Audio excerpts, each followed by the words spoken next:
মালাকুল মউতকে আল্লাহ পাক জিজ্ঞেস করবেন, কে এখন বেঁচে আছে আর কারা বেঁচে আছে? তিনি বলবেন, হযরতে জিবরাইল, হযরতে মিকাইল, হযরতে ইসরাফিল। আল্লাহ পাক নির্দেশ করবেন, এদের জান কবজ করো। ইসরাফিল, মিকাইল জান কবজ হবে। হযরতে জিবরাইল আমিন শাদীদুল কুওয়া, প্রচন্ড ক্ষমতা আল্লাহ তাকে দান করেছেন, সুবহানাল্লাহ বলেন। দুনিয়ার সব নবীদের কাছে বাণী বহন করে নিয়ে আসছেন পূর্ণ অথেন্টিসিটির সাথে, সুবহানাল্লাহ।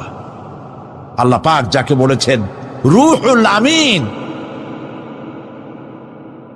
নবী করিম সাল্লাল্লাহু আলাইহি ওয়াসাল্লামের মেরাজের রাত্রে যে কথা বলা হয়েছে, ওয়ালাকাদ রাহু বিল উফুকিল মুবিন, পশ্চিম দিক বলয় তিনি যে দেখতে পেয়েছিলেন, তাফসীর বলছে হযরতে জিবরাইলের পূর্ণ আকৃতিতে নবী করিম সাল্লাল্লাহু আলাইহি ওয়াসাল্লাম তাকে দেখতে পেয়েছিলেন। হযরতে জিবরাইল যখন দুনিয়া আসেন, কোন কোন কিতাবে লেখা হয়েছে 600 ডানা আছে তার, 2 ঝাপটায় আকাশ থেকে জমিনে চলে আসেন, সুবহানাল্লাহ। হযরতে জিবরাইলকে আল্লাহ পাক বলবেন তাকে মওত দাও, হযরতে জিবরাইলও বিদায় হয়ে যাবে। আল্লাহ প্রশ্ন করবেন, এখন আর কে বাকি?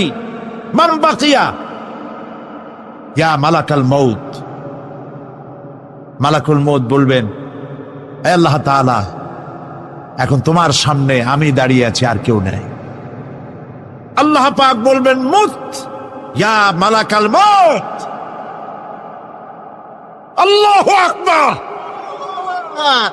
মুত ইয়া মালাকুল মউত, মরে যা, মরে যা।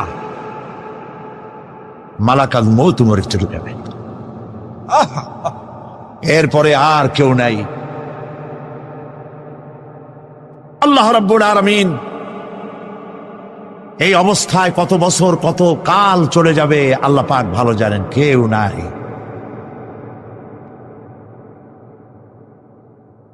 আজকের রাজত্ব কার?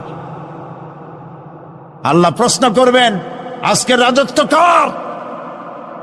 আল্লাহ পাক আওয়াজ দিবেন, বলবেন, আজকের রাজত্ব কার?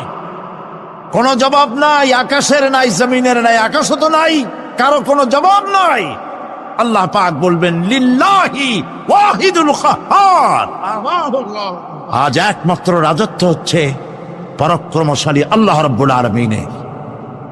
আল্লাহ পাক